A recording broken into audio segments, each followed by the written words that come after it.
Njarakkal P K. Balakrishnan സ്മാരക ട്രസ്റ്റും സ്മാരക ലൈബ്രറിയും സംയുക്തമായി പി.കെ. ബാലകൃഷ്ണന്റെ 33ാം ചരമവാർഷിക ദിനത്തിൽ അനുസ്മരണം സംഘടിപ്പിച്ചു. വയലാർ അവാർഡിന് അർഹമായ അദ്ദേഹത്തിന്റെ നോവലായ ഇനി ഞാൻ ഉറങ്ങട്ടെ എന്ന കൃതിയെക്കുറിച്ച് NPM പിയേഴ്സൺ പ്രഭാഷണം നടത്തി. ട്രസ്റ്റ് പ്രസിഡന്റ് സോജൻ വാളൂര അധ്യക്ഷനായി.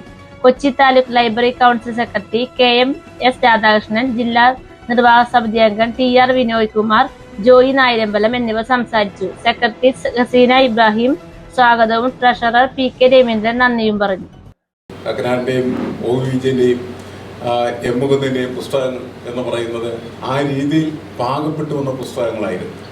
ഇപ്പോൾ എമ്മുകുന്ദിന്റെ സാഹിത്യ അക്കാദമി അവാർഡ് കിട്ടിയ ഒരു പുസ്തകം ഉണ്ടായിരുന്നല്ലോ, ഓർമ്മയുള്ള സ്ഥാനമാണ് ഈ ലോകം അതിലൊരു മനുഷ്യൻ.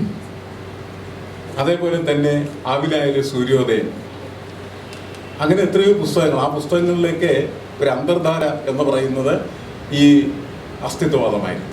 OVJന്റെ ഹസാക്കിന്റെ ഇതിഹാസവും അതേപോലെ തന്നെ അസ്തിത്വവാദത്തിൽ ഉയർന്ന് നിന്നിരുന്ന ഒരു പുസ്തകമായിരുന്നു. എമ്മുകുന്ദിന്റെ 5 വയസ്സുള്ള കുട്ടി എന്ന് പറയുന്ന ആ ചെറുകഥ അത് വളരെയധികം വിമർശിക്കപ്പെട്ട ഒന്നായിരുന്നു. എങ്കിൽ പോലും ജീവിതത്തിന്റെ ഒരു വ്യർത്ഥത വല്ലാത്ത തരത്തിൽ നമ്മുടെ സമൂഹത്തിൽ ചർച്ച ചെയ്യുന്നതിന് സഹായകരമായിട്ടുള്ള ഒന്നായിരുന്നു. 2ാം ലോക മഹായുദ്ധം ലോകത്തിന് നൽകിയ പ്രധാനപ്പെട്ട സർഗാത്മകമായിട്ടുള്ള ചർച്ചാ വിഷയം എന്ന് പറഞ്ഞത് അതാണ്.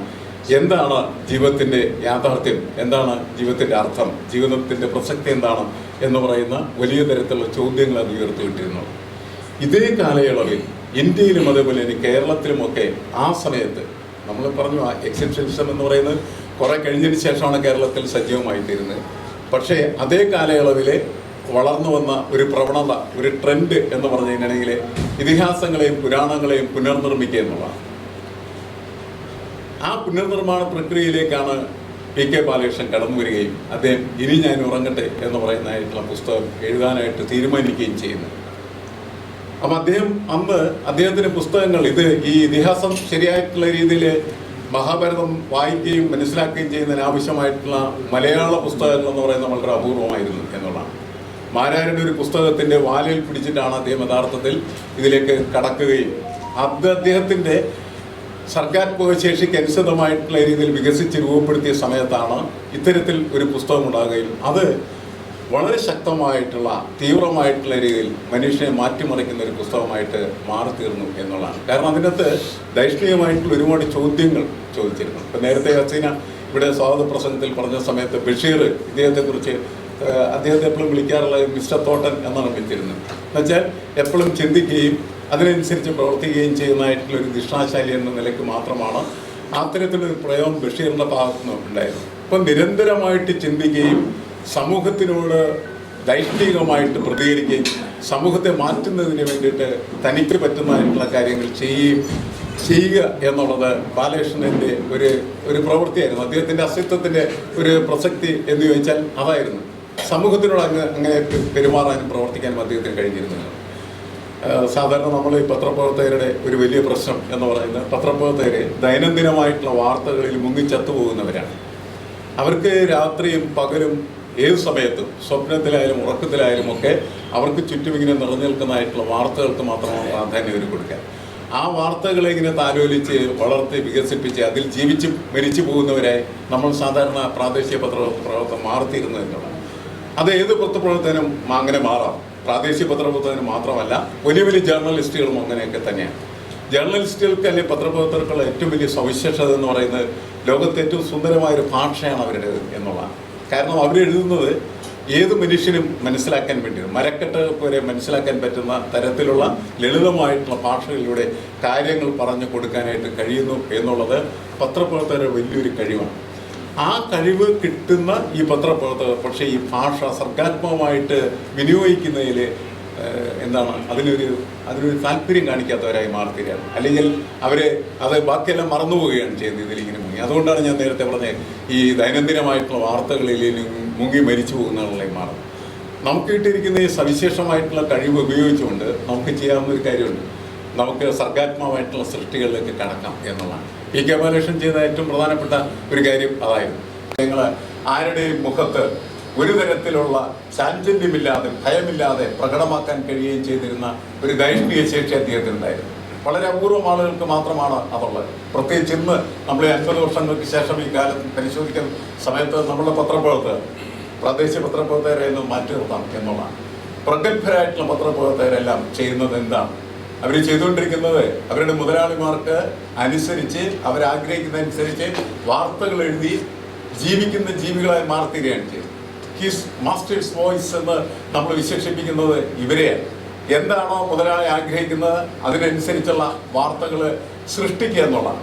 ശരിക്കും പറഞ്ഞു കഴിഞ്ഞാൽ ന്യൂസിനെ ക്രിയേറ്റ് ചെയ്യുന്ന ആളുകളാണ് പ്രാദേശിക പത്രപ്രവർത്തകർ. ഇപ്പോഴും സ്വതന്ത്രമായി ജീവിക്കുന്നവരെ ഞാൻ വിലയിരുത്തുന്നു. പക്ഷേ ഉന്നത സ്ഥാനങ്ങളിൽ ഇരിക്കുന്നതായിട്ടുള്ള പത്രപ്രവർത്തകർക്ക് അങ്ങനെയുള്ള ശേഷി എന്ന് പറയുന്നത് നഷ്ടപ്പെട്ടൊരു കാലം. കാരണം എന്ന് വെച്ചാൽ ഈ പത്രപ്രവർത്തനത്തിൻ്റെ ലോകത്തെക്കുറിച്ച് നമ്മൾ വളരെ ഗൗരവമായി സംസാരിക്കുന്ന സമയത്ത്, ഫോർത്ത് എസ്റ്റേറ്റിനെ കുറിച്ച് സംസാരിക്കുന്ന സമയത്ത്, ഫോർത്ത് എസ്റ്റേറ്റ് എന്ന് പറയുന്നത് നമ്മളുടെ ഒരു വാച്ച് ഡോഗാണ്. ശരിക്കും സമൂഹത്തിൻ്റെ, പ്രത്യേകിച്ച് ജനാധിപത്യ സംവിധാനങ്ങളിൽ ഏറ്റവും ശക്തമായിട്ടുള്ള രീതിയിൽ ഒരു വാച്ച് ഡോഗിൻ്റെ ജോലി ചെയ്യുക എന്ന് പറയുന്നതാണ് പത്രപ്രവർത്തനത്തിനുള്ളത്. സർവ്വതാ ജാഗ്രതയോടുകൂടി ജനാധിപത്യത്തിന് എന്തെങ്കിലും തരത്തിലുള്ളതായിട്ടുള്ള കുഴപ്പങ്ങളുണ്ടായാൽ അത് കണ്ടെത്തുകയും അതിനെ തിരുത്തുകയും ചെയ്യുന്ന ജാഗ്രതാ പ്രവർത്തനത്തിൻ്റെ ഒരു സ്തൂപമായിട്ടാണ് ഫോർത്ത് എസ്റ്റേറ്റ് നിലനിർത്തുന്നത്. പക്ഷെ നമ്മുടെ ഇന്നത്തെ കാലത്ത് അതിനെ യാതൊരുവിധമായിട്ടുള്ള സാധ്യതകളും ഇല്ലാതായി കഴിഞ്ഞിരിക്കുന്നു എന്നതാണ്. അപ്പോൾ നിങ്ങൾ പറയും നമ്മുടെ സാമൂഹ്യ മാധ്യമങ്ങൾ എന്ന് പറയുന്നത് അതിന് ഉപയോഗിക്കപ്പെടുത്താമല്ലോ. ശരിയാണ്, അങ്ങനെയാണ്. ഇപ്പോൾ നമുക്ക് പഴയ കാലത്ത് ഈ ചെറിയ ചെറിയ ബോംബുകൾ കണ്ടുപിടിക്കപ്പെട്ട സമയത്ത്, അതായത് ഈ വലിയ ബോംബുകൾക്ക് പകരമായിട്ട് ആളുകൾക്ക് നിർമ്മിക്കാൻ പറ്റുന്നതായിട്ടുള്ള ചെറിയ ചെറിയ ബോംബുകൾ കണ്ടെത്തിയ സമയത്ത് അത് ജനാധിപത്യത്തിൻ്റെ വിജയമായിട്ട് കണക്കാക്കപ്പെട്ടു. കാരണം എന്താണ്? അത് ഉപയോഗിച്ചുകൊണ്ട് അക്കാലത്തെ ഏറ്റവും വലിയായിട്ടുള്ള ഫ്യൂഡൽ ശക്തികൾക്കെതിരെ പോരാട്ടം നടത്താനായിട്ട് മനുഷ്യർക്ക് കഴിയും എന്നുള്ള തെളിവുകളായിട്ടാണ് അത് കണക്കാക്കപ്പെട്ടത്. അതേപോലെ ശരിയാണ്, സാമൂഹ്യ മാധ്യമങ്ങൾ എന്ന് പറയുന്നത് അങ്ങനെ എല്ലാ വാർത്തകളും, പക്ഷെ ആ എല്ലാ വാർത്തകൾ എന്ന് പറയുന്നത് തോന്നിയ വാർത്തകളായി മാറിത്തീരുകയാണ് ചെയ്യുന്നത്. ശരിയായിട്ടുള്ള വാർത്തകൾ അതിലേത് എന്ന് കണ്ടെത്താനായിട്ട് വളരെ ബുദ്ധിമുട്ടുള്ള ഒരു കാലഘട്ടത്തിൽ നമ്മൾ എത്തിക്കഴിഞ്ഞിരിക്കുകയാണ്. എന്നുവെച്ചപ്പോൾ പത്രപ്രവർത്തകർ നമ്മൾ പലപ്പോഴും കേസരി ബാലകൃഷ്ണനെ പോലെയുള്ള വലിയ പ്രശസ്തരായിട്ടുള്ള അല്ലെങ്കിൽ പഴയ കാലത്തുണ്ടായിരുന്നതായിട്ടുള്ള സ്വാതന്ത്ര്യ പ്രതിയായിരുന്നു, അല്ലെങ്കിൽ പത്രപ്രവർത്തനത്തിന്റെ വലിയ മഹാജിഹകൾ എന്ന് വിശേഷിപ്പിക്കപ്പെടുന്നതായിട്ടുള്ള കഥാപാത്രങ്ങൾ, അവരൊക്കെ നമ്മളിങ്ങനെ പഠിച്ചു വരുന്ന സമയത്ത് നമ്മുടെ ചുറ്റുപാടും ആരാണുള്ളത് എന്ന് നമുക്ക് ചോദിക്കേണ്ടതായിട്ട് വരികയാണ്. നമ്മുടെ കാലത്തേതുപോലെ ജനാധിപത്യം വെല്ലുവിളിക്കപ്പെട്ട അല്ലെങ്കിൽ മനുഷ്യ സ്വാതന്ത്ര്യം വെല്ലുവിളിക്കപ്പെട്ട ഒരു കാലഘട്ടമില്ല. പക്ഷേ അതിനെ വെല്ലുവിളിക്കാനും അതിനെ നേരിടാനും ചങ്കുറപ്പ് കാണിക്കുന്നതായിട്ടുള്ള എഴുത്തുകാർ അല്ലെങ്കിൽ പത്രപ്രവർത്തകർ എന്ന് പറയുന്നത് വിരലിൽ എണ്ണാൻ പോലും ഇല്ലാത്ത തരത്തിൽ നമ്മുടെ സമൂഹത്തിലേക്ക് മാറിക്കഴിഞ്ഞിരിക്കുകയാണ് ചെയ്യുന്നത്. അങ്ങനെ ഇരിക്കുന്ന ഒരു സമൂഹത്തിലാണ് നമ്മൾ PK ബാലകൃഷ്ണൻ എന്ന് പറയുന്നതായിട്ടുള്ള ഈ സ്തുതുല്യമായിട്ടുള്ള പ്രതിഭാസത്തെ പഠിക്കുകയും മനസ്സിലാക്കുകയും ഓർമ്മിക്കുകയും ഒക്കെ ചെയ്യുന്നത്. നമ്മൾ അങ്ങനെ ഓർമ്മിക്കുന്നത് എന്തിനാണ് എന്ന് ചോദിച്ചാൽ, ഇങ്ങനെ ഒരു മനുഷ്യനുണ്ടായിരുന്നോ, മനുഷ്യൻ ഇങ്ങനെയായിരുന്നു ജീവിച്ചിരുന്നത്, ഇങ്ങനെയാണ് ജീവിക്കേണ്ടത് എന്ന പാഠമാണ് അദ്ദേഹം നമുക്ക് നൽകിയിരിക്കുന്നത് എന്ന് നമുക്ക് ഓർപ്പിക്കാൻ വേണ്ടിയിട്ടാണ്. നമുക്ക് നമ്മളോട് തന്നെ പറഞ്ഞ് ബോധ്യപ്പെടുത്താൻ വേണ്ടിയിട്ടാണ്. അല്ലാതെ നമ്മളൊരു ആചാരമായിട്ടുള്ള ചടങ്ങായിട്ടോ PK ബാലകൃഷ്ണനെ ഓർക്കാൻ പാടില്ല എന്നുള്ളതാണ്. കാരണം അങ്ങനെ ഓർക്കേണ്ട ഒരാളല്ല PK ബാലകൃഷ്ണൻ എന്നുള്ളത്. PK ബാലകൃഷ്ണനെ ഓർക്കുന്ന സമയത്ത് അദ്ദേഹത്തിന്റെ മാസ്മരികമായിട്ടുള്ള പ്രതിഭാസത്തെയാണ് നമ്മളിലേക്ക് വിസ്മയകരമായിട്ടുള്ള രീതിയിൽ സ്വാംശീകരിച്ചെടുക്കുന്നത്. അങ്ങനെ സ്വാംശീകരിച്ചെടുക്കുമ്പോൾ മാത്രമാണ് അദ്ദേഹം നമ്മളെ പ്രചോദിപ്പിക്കുന്നത്, നിരന്തരം പ്രചോദിപ്പിക്കൊണ്ടിരിക്കുന്നതായിട്ടുള്ള ഒരു വ്യക്തിയായിട്ട് മാറിത്തീരുന്നത് എന്നാണ് നമ്മൾ മനസ്സിലാക്കേണ്ടത്. അതാണ് അതിൻ്റെ ഒരു വലിയ സാധ്യതയായിട്ട് എനിക്ക് തോന്നുന്നത്. പക്ഷെ നമ്മൾ കേരളത്തിൽ നമ്മുടെ പത്രപ്രവർത്തകരും അതേപോലെ തന്നെ നമ്മുടെ ചിന്താ സമൂഹം, നമ്മുടെ സാംസ്കാരിക മേഖല, അങ്ങനെ ഒട്ടുമിക്ക മണ്ഡലങ്ങൾ നമ്മൾ പരിശോധിച്ചാൽ അവിടെയൊന്നും ഇങ്ങനെ ഈ കാര്യത്തെക്കുറിച്ച് സഗൗരവമായിട്ടുള്ള പ്രവർത്തനമോ ചിന്തയോ ഒന്നും ഇല്ല എന്നുള്ളത് നമ്മുടെ പ്രധാനപ്പെട്ട കാര്യം. കാരണം നമ്മുടെ ഒരു ലോകം എന്ന് പറയുന്നത് വല്ലാത്ത തരത്തിൽ വായനയോട് വിമുഖത കാണിക്കുന്ന ഒരു ലോകമായി മാറിക്കൊണ്ടിരിക്കുകയാണ് ചെയ്യുന്നത്. വായിക്കുക എന്ന് പറയുന്നത് മനുഷ്യന് ആവശ്യമില്ലാത്ത കാര്യമാണ് എന്നുള്ള തോന്നൽ ഉണ്ടാക്കാൻ പറ്റുന്ന തരത്തിൽ ജീവിതം പാകപ്പെട്ടുകൊണ്ടിരിക്കുകയാണ് ചെയ്യുന്നത്. ലൈബ്രറി കൗൺസിലിന്റെ പ്രമുഖരായിട്ടുള്ള പ്രവർത്തകരൊക്കെ ഇവിടെ ഇരിക്കുന്നുണ്ട്. ലൈബ്രറി കൗൺസിൽ എന്ന് പറയുന്ന ഒരു സാധനമാണ് യഥാർത്ഥത്തിൽ ഇവിടെ വായന ഉണ്ടാക്കണം എന്നൊക്കെ പറഞ്ഞ് അവരുടെയൊക്കെ ഒച്ചപ്പാടും ബഹളമൊക്കെ ഉണ്ടാക്കി നടക്കുന്നത്. പക്ഷെ വായന എങ്ങനെയാണ് നമുക്ക് ഒരു ജനകീയമായിട്ടുള്ള ഒരു പ്രക്രിയക്ക് മാറ്റി തീർക്കാന്ന് ചോദിച്ചാൽ നമുക്കിന്നതിന് ഉത്തരവില്ല. പഴയകാലത്ത് കേരളം എന്ന് പറഞ്ഞിട്ടുണ്ടെങ്കിൽ എങ്ങനെയാണ് ജനകീയമായിട്ടുള്ള വായനയുടെ പാഠശാലകളായിരുന്നതെന്ന് മനസ്സിലാക്കാൻ കഴിയുന്ന ഒന്നായിരുന്നു. ഈ ആലുവയിൽ ആദ്യമായിട്ട് വീട് തീർപ്പ് തൊഴിലാളികളുടെ സംഘടന രൂപീകരിക്കപ്പെടുന്ന സമയത്ത് രാഘവൻ എന്ന് പറയുന്ന ഒരാളാണ് ആലപ്പുഴയിൽ നിന്ന് ഇവരുടെ യൂണിയൻ രൂപപ്പെടുത്തുന്നതിന് വേണ്ടി. അപ്പൊ അദ്ദേഹം അവിടെ വന്ന് അവരുടെ കൂടെ കൂടി അവരുടെ ഒപ്പം ഭക്ഷണം കഴിച്ച് അവരോടൊപ്പം സൗഹൃദം നേടി അവർക്ക് വേണ്ടി അദ്ദേഹം ചെയ്തുകൊണ്ടിരുന്ന ജോലിയുണ്ട്. എന്താണെന്ന് പറയാം, വീട് തീർപ്പ് തൊഴിലാളികൾ 10-40-50 പേരിന്ന് വീട് തീർത്തുകൊണ്ടിരിക്കുന്ന സമയത്ത് അവർക്ക് മുഴുവനായിട്ട് പത്രം മുഴുവൻ വായിച്ചു കൊടുക്കുന്ന ജോലിയിലാണ് വേണ്ടിയത്. ജനകീയ വായന എന്ന് പറയുന്നത് അതായിരുന്നു എന്നാണ് ഞാൻ മനസ്സിലായത്. വിധിവാക്യം അതിനനുസൃതമായിട്ടാണ് അദ്ദേഹത്തിന്റെ ജീവിതവുമായി മുന്നോട്ട് പോകുന്നത്. അങ്ങനെ മുന്നോട്ട് പോകുന്ന ആ ജീവിതത്തിൽ നിന്ന് അദ്ദേഹത്തിന്റെ അമ്മയായിട്ടുള്ള കുന്തി ആവശ്യപ്പെടുന്ന ഒരു കാര്യം എന്ന് പറയുന്നത് എന്റെ മക്കളെ ഒന്നും കൊല്ലരുത് എന്നാണ് പറയുന്നത്. ആ കാര്യങ്ങളെ കുറിച്ച് മനസ്സിലാക്കുന്ന സമയത്താണ് ദ്രൗപദി മനസ്സിലാക്കുന്നതിൽ അറിയുന്നത് തന്റെ ഭർത്താക്കന്മാർ അവരാരും മരിച്ചിട്ടില്ല. അങ്ങനെ മരിക്കാത്ത ഈ ഭർത്താക്കന്മാർ എന്ന് പറഞ്ഞാൽ കർണന്റെ ദാനമാണ് എന്ന് മനസ്സിലാക്കുകയാണ് ചെയ്യുന്നത്.